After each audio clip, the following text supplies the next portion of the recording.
Evangelho segundo escreveu Mateus, capítulo de número 6, versículo 19. Não ajunteis tesouros na terra, onde a traça e a ferrugem tudo consomem, e onde os ladrões minam e roubam, mas ajuntei tesouros no céu, onde nem a traça nem a ferrugem consomem, e onde os ladrões não minam nem roubam, porque onde estiver o vosso tesouro, aí estará o vosso coração. Versículo 33. Mas buscai primeiro o reino de Deus e a sua justiça, e todas estas coisas vos serão acrescentadas. Amém, amados? Hoje nós vamos continuar a nossa série de mensagens sobre o Sermão da Montanha. E especificamente hoje nós vamos falar sobre um assunto que faz parte da vida de todos nós. É um assunto extremamente relevante na sociedade, em todas as épocas, em toda a história, que é sobre o dinheiro. Nessa manhã eu quero falar com os irmãos sobre 4 lições de Jesus sobre o dinheiro. Quando nós olhamos para o Sermão da Montanha, Jesus abordou aqui todos os assuntos relevantes que fazem parte da nossa vida. Ele abordou sobre relacionamentos, sobre casamento, sobre outros assuntos, e também ele vai falar sobre o dinheiro.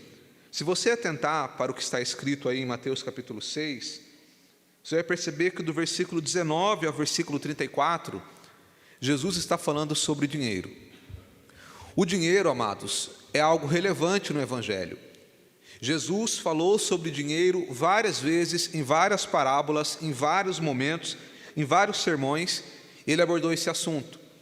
Porque o Senhor Jesus sabia e sabe o quanto que o dinheiro é algo que faz parte da nossa vida.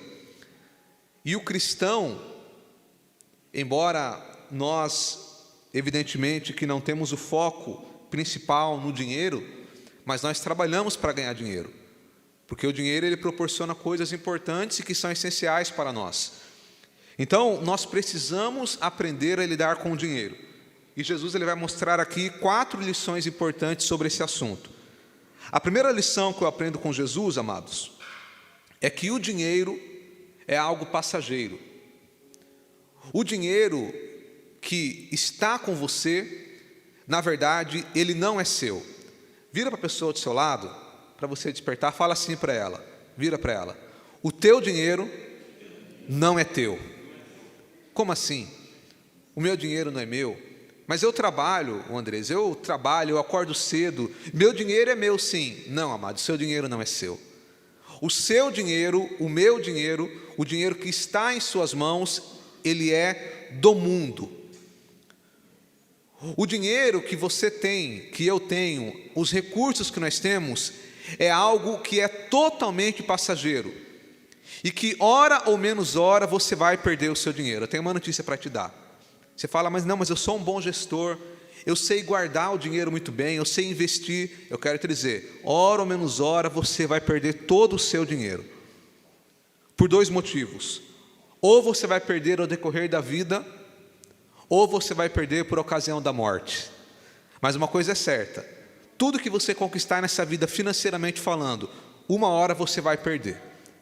E é por isso que Jesus diz aqui, não ajunteis tesouro na terra, onde a traça e a ferrugem tudo consomem, e onde os ladrões minam e roubam.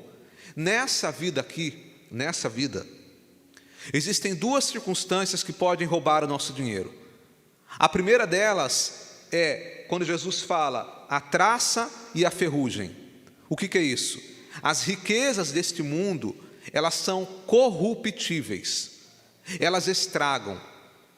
Então, vou dar um exemplo para você entender. Se você for lá hoje e juntar 100 mil reais, você tem 100 mil reais na sua conta. Quantos aqui queriam ter 100 mil na conta, irmãos? Eu sei que vocês têm, você está dando uma migué. Então, 100 mil reais. Mas se você deixar esses 100 mil reais lá guardado, debaixo do teu colchão. Daqui a 10 anos, o que vai acontecer com esse dinheiro, Tiago? Com esses 100 mil reais? Mas vamos supor que o dinheiro não estragou fisicamente. Você vai conseguir comprar a mesma coisa que você compra hoje daqui? Não vai, irmãos. Se você guardar 100 mil reais hoje, daqui a 5, 10 anos, você não consegue comprar a mesma coisa que você compra hoje, por causa de uma coisa chamada inflação. O dinheiro, ele perde o valor. O dinheiro, ele é corruptível. Nós poderíamos falar, por exemplo, de um carro. Você vai lá e compra um carro novo, lindo, mas daqui a algum tempo, daqui a alguns anos, o carro ele vai estragando, ele vai se deteriorando, e também estraga, também é perdido. Poderíamos falar de uma casa. Você pode construir a casa mais linda do mundo, mas daqui a algum tempo essa casa vai envelhecendo, e depois de alguns anos, pode ser 50, daqui a 100 anos, 200 anos, essa casa tem que ser demolida. Como, por exemplo, aqui em Itu, uma cidade histórica, você vê várias casas sendo demolidas para construir uma outra coisa. Na Rua Convenção, ali mesmo, a gente passou ali, tinha uma agora, bem na esquina, uma casa que era bonita, mas demoliram a casa. Por quê? Talvez ela perdeu, a composição dela não é mais útil, ou talvez porque estava velha demais, ou talvez porque vão fazer algo comercial, mas não importa. A questão é que as coisas materiais, elas são corruptíveis, elas estragam. E outra coisa que pode estragar, que pode fazer com que a gente perca as coisas materiais, são os ladrões. Jesus, ele disse: não junteis tesouro na terra, onde a traça e a ferrugem tudo consomem, e onde os ladrões minam e roubam. Ladrão, amado, você pode ser roubado de duas formas. A primeira forma de você ser roubado é de forma informal. É quando o ladrão vem na cara de pau e rouba o que é seu, aponta uma arma, ou ele vai lá, pega a sua senha do banco e rouba o seu dinheiro. Enfim, ou você pode ser roubado de forma formal. O que é o roubo de forma formal? O roubo de forma formal, irmãos, é o imposto que a gente paga. Não sou contra o imposto, Tiago. O imposto faz parte, é necessário. Mas a quantidade de imposto que a gente paga é um roubo. Eu não sei se você sabe, mas você trabalha 5 meses do ano só para pagar imposto. Sabia disso, amado? 5 meses. Em 2023, o brasileiro trabalhou em média 147 dias só para pagar imposto. Então, 5 meses da sua vida é para pagar imposto. E se esse dinheiro que a gente paga de imposto voltasse como benefício, ótimo. Mas a gente sabe que grande parte dele não volta. Grande parte desse dinheiro vai para a corrupção, vai para políticos e para pessoas que usurpam do poder público e roubam aquilo que é do povo. Então a gente é roubado de uma forma ou de outra. E se você não perde o seu dinheiro através da corrupção, das coisas que estragam, ou através dos ladrões, você perde o dinheiro por ocasião da morte. Porque todos nós, uma hora ou outra, se Jesus não voltar e arrebatar a igreja, nós vamos morrer. E no dia que você morrer, você não vai levar nada. No caixão você não vai levar nada. Você pode ter várias coisas, tudo vai ficar aqui. Uma certa feita, um grande empresário americano morreu. Ele era considerado o homem mais rico daquele tempo. E chegaram para a família desse homem e perguntaram: quanto que ele deixou de dinheiro para vocês? Qual foi o valor da fortuna que ele deixou? E a família não revelou o valor. E aí então chegaram para um amigo próximo daquele homem. Viu, você que era amigo próximo do fulano, quanto que ele deixou de dinheiro? Aí o homem falou: vocês querem saber quanto que ele deixou? Eu vou falar. Ele deixou tudo. Não levou nada. Eles queriam saber a quantidade, mas ele falou algo mais interessante. Que independente se ele deixou 1 bilhão, 2 bilhões, 3 bilhões, independente do valor, tudo ficou aqui. Porque as coisas desse mundo, elas são passageiras. E é por isso que Jesus fala para nós não juntarmos tesouro nesta terra. E é por isso que o nosso objetivo de vida como cristão, amado, não deve ser as coisas deste mundo. Porque as coisas deste mundo, elas vão ficar aqui. A pessoa, ela pode buscar carro, casas, dinheiro, posições, mas tudo vai ficar aqui. O nosso objetivo de vida tem que ser o reino de Deus. Quando a pessoa tem como objetivo principal de vida dela o dinheiro, todo o seu posicionamento, as suas escolhas, as suas amizades, as suas decisões vão ser baseadas para este objetivo. Agora, quando o seu objetivo de vida principal é fazer a vontade de Deus, então você vai direcionar a sua vida para este propósito, para este objetivo. E o dinheiro será algo passageiro, será algo secundário. Mas o nosso foco principal é a nossa vida eterna. Porque Jesus fala no versículo 20: mas ajunteis tesouros no céu. O nosso tesouro que nós temos que juntar não é aqui neste mundo, mas é no céu. E é por isso que Jesus ele fala que o nosso foco não pode estar aqui. Quando nós falamos de juntar tesouro no céu, amado, o que é juntar tesouro no céu? Juntar tesouro no céu é quando você usa as coisas que você tem aqui neste mundo para glorificar o nome de Deus. É quando você usa os tesouros que você tem aqui nessa terra, os recursos que você tem aqui, você usa eles para a glória de Deus. E é por isso que nós temos que pegar tudo que nós temos, os recursos que nós temos, e usar para glorificar o nome do Senhor, para contribuir para o reino de Deus. Esse deve ser o foco do cristão. Então a primeira lição que Jesus ensina é que o dinheiro é passageiro. Segunda lição que eu aprendo, amados, com Jesus, é que o dinheiro ele é um péssimo senhor. Versículo de número 24: ninguém pode servir a dois senhores, porque ou há de odiar um e amar o outro, ou se dedicará a um e desprezará o outro. Não podeis servir a Deus e a Mamon. Não podeis servir a Deus e a Mamon. A palavra Mamon significa riquezas. Então Jesus ele está falando, é impossível servir a Deus e as riquezas. É impossível alguém ter como objetivo principal de vida servir a Deus e ao mesmo tempo ter como objetivo principal da sua vida servir ao dinheiro. Não tem como. Ou serve a um ou serve a outro.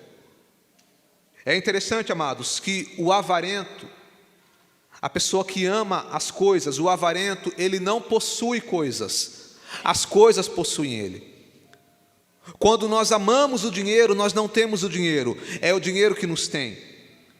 Não tem como servir a Deus e servir ao dinheiro. E aqui Jesus não estava proibindo alguém de trabalhar, muito pelo contrário.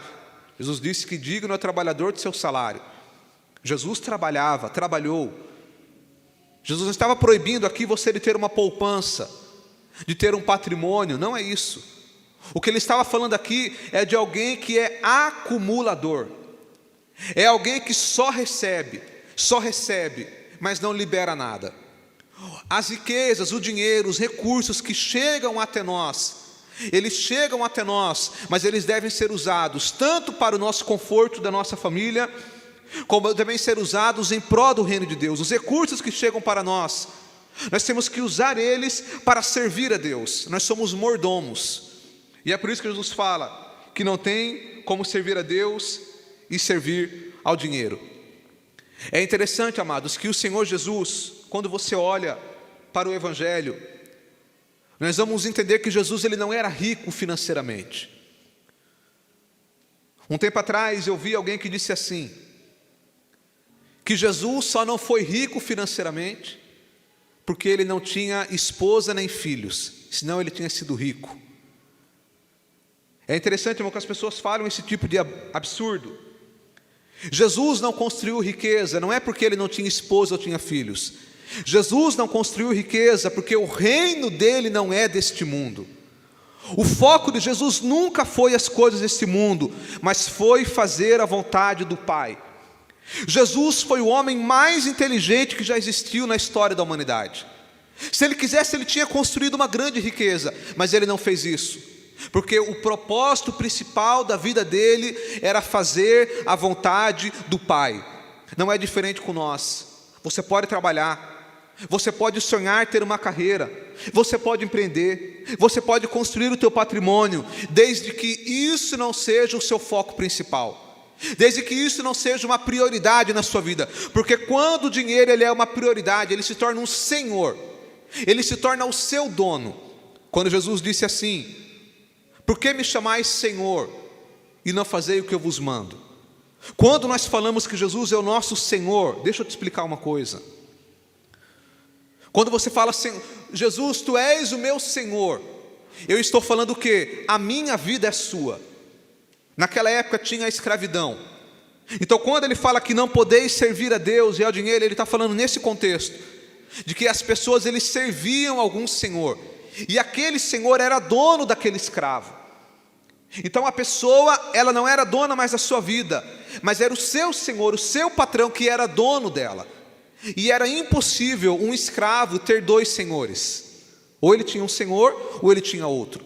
E é nesse contexto que Jesus está falando, que não tem como nós servirmos a Deus e servirmos ao dinheiro. Não tem como o meu objetivo de vida ser o dinheiro e servir a Deus. Eu tenho que ter uma prioridade, e a prioridade é servir ao Senhor. Terceira lição que eu aprendo com Jesus, amados, sobre o dinheiro, é que o dinheiro ele é um ótimo servo. O dinheiro é um péssimo senhor, mas ele é um ótimo servo. Veja o que diz o versículo 20. Porque onde estiver, versículo 20, mas ajuntais tesouro no céu, onde nem a traça nem a ferrugem consomem, e onde os ladrões não minam e não roubam. Se o dinheiro é o meu dono, com certeza eu não vou conseguir servir a Deus. Mas quando eu sou dono do dinheiro e coloco ele como meu servo e falo, você vai servir ao reino de Deus, você vai servir o propósito de Deus. E Jesus ele fala, ajunteis tesouro no céu. Ele faz um contraste de não juntar tesouro aqui, mas ajuntar tesouro no céu. Ele está falando o quê? Pegue os recursos que você tem e use eles para a glória de Deus. Quando eu falo de recursos, amados, eu poderia falar aqui pelo menos de 3 recursos que todos nós aqui temos e que Deus nos deu. O primeiro recurso que você tem à sua disposição é o seu tempo. O tempo é um dos recursos mais preciosos que nós temos. E eu pergunto, o que nós estamos fazendo com o nosso tempo? Como nós estamos gastando o nosso tempo? Já disse para os irmãos que nós vivemos na época das distrações. E se nós não tomarmos cuidado, o dia passa, a noite passa, a semana passa, e nós não fazemos nada de relevante para o nosso crescimento espiritual. Quando você tira um momento de oração, quando você tira um momento para você meditar na palavra, que nós estamos fazendo aqui agora, você está juntando tesouro no céu, porque você está crescendo espiritualmente, você vai conseguir servir a Deus melhor. Então o que nós estamos fazendo com o nosso tempo? Segundo recurso que nós temos, amados, são as coisas materiais. Tudo que você tem de material, pode ser um carro, pode ser a sua casa, enfim, tudo que você tem à sua disposição, tem que ser usado para a glória de Deus. Aqui está o teclado, é o meu teclado, e ele está sendo usado para a glória de Deus. Ali está o contrabaixo do Milson, está sendo usado para a glória de Deus. Você também tem coisas. Então você tem que entender que tudo que você tem pode ser uma máquina de costura. Use para a glória de Deus. Você está pegando um recurso material e está usando ele para glorificar o nome do Senhor. Mas como que eu faço isso? Pede para Deus que Deus vai te dar a estratégia. Agora o que você não pode fazer é achar que aquilo que você tem é só para você mesmo. Não, use aquilo que você tem para servir o reino de Deus. Eu quero ler com os irmãos um texto. 1 Timóteo, capítulo 6, versículo 17. Manda aos ricos deste mundo que não sejam altivos, nem ponham a esperança na incerteza das riquezas, mas em Deus, que abundantemente nos dá todas as coisas, para delas gozarmos. Que façam o bem, enriqueçam em boas obras, repartam de boa mente e sejam comunicáveis, que entesourem para si mesmos um bom fundamento para o futuro, para que possam alcançar a vida eterna.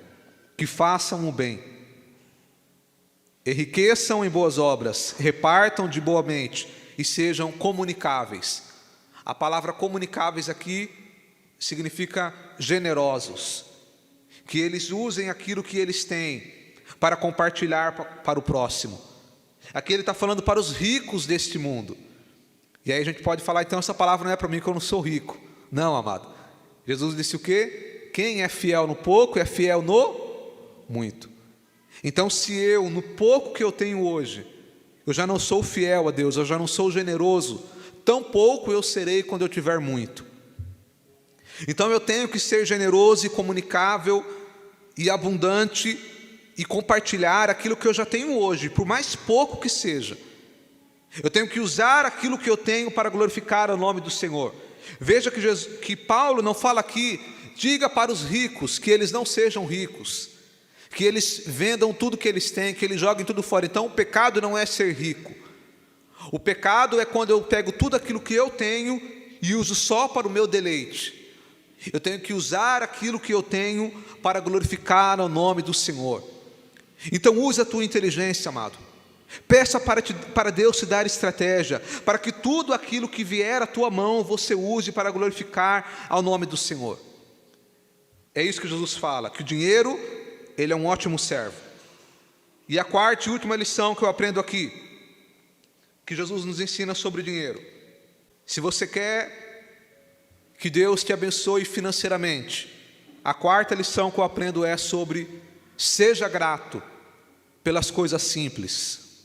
No versículo 31,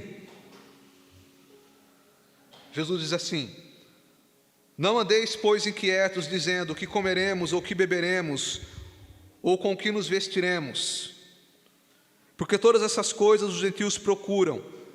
De certo, o vosso Pai Celestial bem sabe que necessitais de todas essas coisas. Mas buscai primeiro o reino de Deus e a sua justiça, e todas essas coisas vos serão acrescentadas. Quando a gente lê aqui esse versículo, e todas essas coisas vos serão acrescentadas, algumas pessoas falam assim: busca primeiro o reino de Deus, e todas as coisas serão acrescentadas. É assim que está escrito, amado? Está escrito assim: buscai primeiro o reino de Deus e a sua justiça, e todas as coisas serão acrescentadas. É assim que está escrito, sim ou não? Sim ou não, amados? Sim ou não, Eula? Não, irmãos. Eu vou repetir para vocês prestarem atenção. Buscai primeiro o reino de Deus e a sua justiça, e todas as coisas serão acrescentadas. É assim que está escrito, irmãos? Não. Vamos ler com os irmãos? Vamos ler comigo, amados? Veja bem. Versículo 33. Mas buscai primeiro o reino de Deus e a sua justiça, e todas estas coisas serão acrescentadas. Não é todas as coisas serão acrescentadas, é todas estas coisas. E quais coisas são estas? Quais são essas coisas que, se você buscar o reino de Deus em primeiro lugar, Jesus está prometendo que não vai faltar? Quais coisas são? Aonde que está escrito isso? Versículo anterior, irmão. Versículo 31. Veja bem: não andeis, pois, inquietos, dizendo: que comeremos, ou que beberemos, ou que nos vestiremos.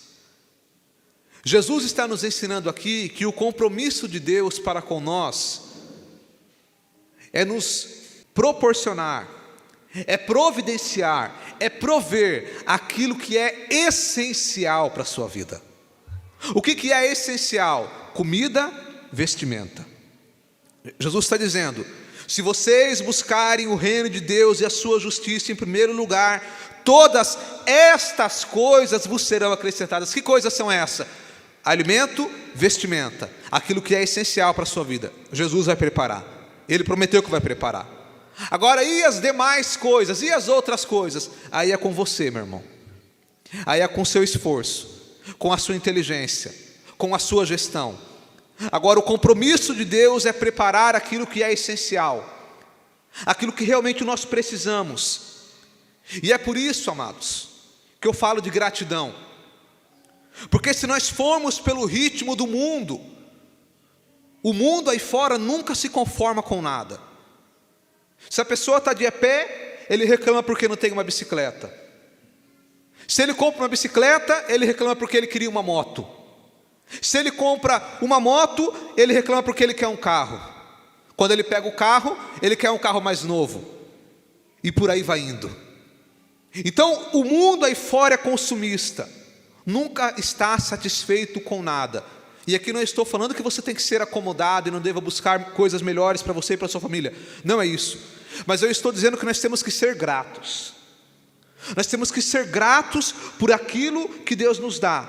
pelo alimento. Se você vai comer um arroz com feijão, seja grato pelo arroz com feijão.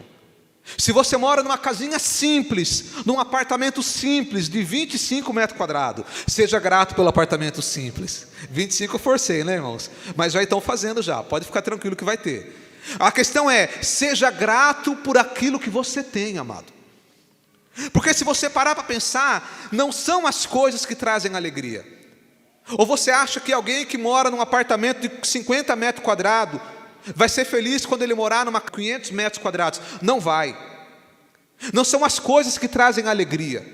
Eu tenho que ser grato por aquilo que eu tenho, amados. E é por isso que Jesus fala: alimento, vestimenta, Deus vai prover. O essencial, Deus vai prover. A palavra do Senhor nos fala, Paulo escreveu 1 Timóteo 6,8: tendo que comer e com que nos vestir, estejamos com isto satisfeitos. Tenho que comer, tenho que vestir, esteja satisfeito por isso, esteja grato por isso. Porque se eu não aprender o que é gratidão, amado, você sempre vai ficar correndo cada vez atrás de mais riqueza. Você sempre vai ficar correndo atrás das coisas deste mundo e nunca vai estar satisfeito com nada.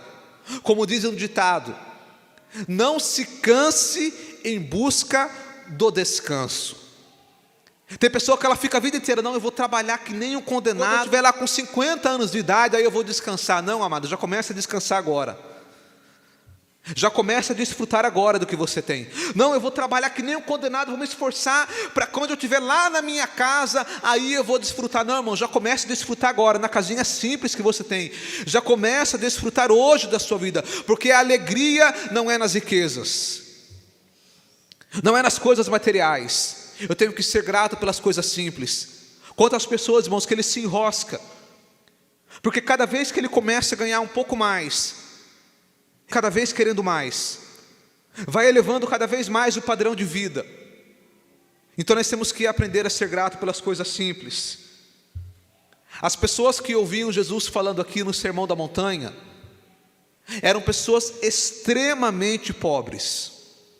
Eu já disse para os irmãos lá na primeira mensagem o contexto histórico, que aquele povo estava sendo governado por Roma, que cobrava até 50% de imposto. As pessoas viviam em extrema pobreza. Muitas dessas pessoas que estavam ouvindo Jesus aqui no Sermão da Montanha não tinham nem o que comer no dia seguinte. Então quando Jesus vem e fala essa palavra, que buscar primeiro o reino de Deus, ele estava dizendo nesse sentido: vocês que estão ouvindo aqui e não têm sequer o alimento para comer, busca o reino de Deus em primeiro lugar, porque Deus vai prover para vocês o essencial. Era isso que ele estava dizendo. E às vezes as pessoas vêm e tiram esse texto fora de contexto, e aí falam aquilo que eu perguntei para vocês lá no começo. Lembra que eu falei? Buscar o reino de Deus e sua justiça, e todas as coisas serão acrescentadas. Não, não é todas as coisas. Deus não tem compromisso, irmão, de preparar para você um iPhone 15, uma BMW, uma casa no condomínio. O compromisso de Deus é ter feijão, ter arroz, ter uma roupa para você vestir, ter um teto sobre a sua cabeça. Deus vai preparar isso para você. Eu digo para você, confia no Senhor. Deus, ele vai preparar, ele vai prover. Então é isso que Jesus estava falando. E eu quero concluir, amados, dizendo o seguinte: que nós possamos guardar essa palavra no nosso coração, que nós possamos colocar o nosso foco no reino de Deus, não nas coisas desse mundo. Que você não se deixe iludir, amado, pelas coisas. Quantas pessoas que às vezes ficam insatisfeitas, murmurando: ah, porque a pessoa que não é crente tem tal coisa e eu não tenho. Pouco importa, amado. O importante é que quando a trombeta soar, eu e você possamos entrar no céu pelas portas. Não importa se aqui você não tem uma casa linda, um carro lindo, se você não tem 100 mil na conta. O importante é que lá na poupança celestial você está construindo o seu patrimônio. Esse deve ser o nosso foco, amado. Para pensar que tudo que nós temos aqui de material não é nosso. O carro que você tem não é seu, a casa que você tem não é sua, o dinheiro que você tem não é seu. As coisas materiais, elas são deste mundo. O dinheiro não é seu, o dinheiro é do mundo. A casa não é sua, você apenas está com ela agora, mas ela não é sua, ela é do mundo. O dinheiro que você tem não é seu, é do mundo, vai ficar tudo aqui. Agora, se tem uma coisa que é sua e que ninguém pode tirar, é a tua alma. A alma é sua, amado. E a única coisa que verdadeiramente é sua, e é por isso que a minha alma eu devo entregar ela totalmente a Deus e cuidar da minha salvação.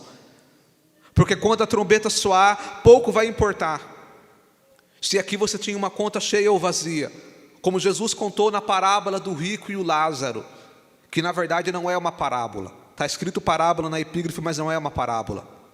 Do homem rico, que a vida inteira dele, ele tinha de tudo, comia do bom e do melhor, morava numa casa linda, se vestia com roupas maravilhosas. E Lázaro era um mendigo, era um homem que não tinha nem o básico para sobreviver.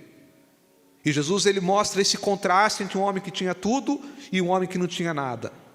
Agora, quando esses dois homens morrem, o rico vai para o inferno, e ali não é uma figuração, não é uma historinha ficciosa, ficção, não, ali é a realidade. Ele foi para o inferno, e lá ele estava sofrendo. A miséria dele era tamanha que ele tinha até sede de alguém molhar o dedo e passar na língua dele, porque ele não tinha água para beber. Ou seja, lá no inferno as pessoas não têm nada. A vida inteira dele ele tinha tudo, mas agora ele viu a realidade. A morte mostrou a realidade. Ele se achava rico, mas na verdade ele era um pobre e miserável. Agora Lázaro, que parecia ser um homem pobre, na verdade ele era milionário. Ele era um homem rico, porque agora ele está no seio de Abraão, no paraíso, desfrutando do melhor de Deus. Quem olhava para o homem rico achava que ele tinha muito, mas na verdade ele não tinha nada. Quem olhava para Lázaro achava que ele não tinha nada, mas na verdade ele tinha tudo, porque ele tinha a presença de Deus na vida dele. Então, irmão, não reclame da vida que você tem. Não fique preocupado e ambicioso em querer conquistar cada vez mais. Busca o reino de Deus em primeiro lugar. E aí eu vou te contar um segredo. Quando nós priorizamos o reino de Deus em primeiro lugar, quando nós colocamos o objetivo central da nossa vida em fazer a vontade de Deus, Deus ele te abençoa em todas as áreas, inclusive financeiramente. Deus não tem compromisso de te dar um iPhone 15, mas se você buscar o reino de Deus em primeiro lugar, no tempo certo Deus vai preparar aquilo que você precisa e aquilo que você busca. Deus ele vai dar mais do que o essencial. Você acredita nessa palavra, amado? Mas busca o reino de Deus em primeiro lugar. Eu tenho experimentado isso, amados. Deus tem sido fiel. Quando nós colocamos o reino em primeiro lugar, Deus ele prepara aquilo que nós precisamos e ele dá em abundância para transbordar, para aquilo que Deus dá para você transborde na vida de outras pessoas. Mas o segredo é buscar o reino de Deus em primeiro lugar.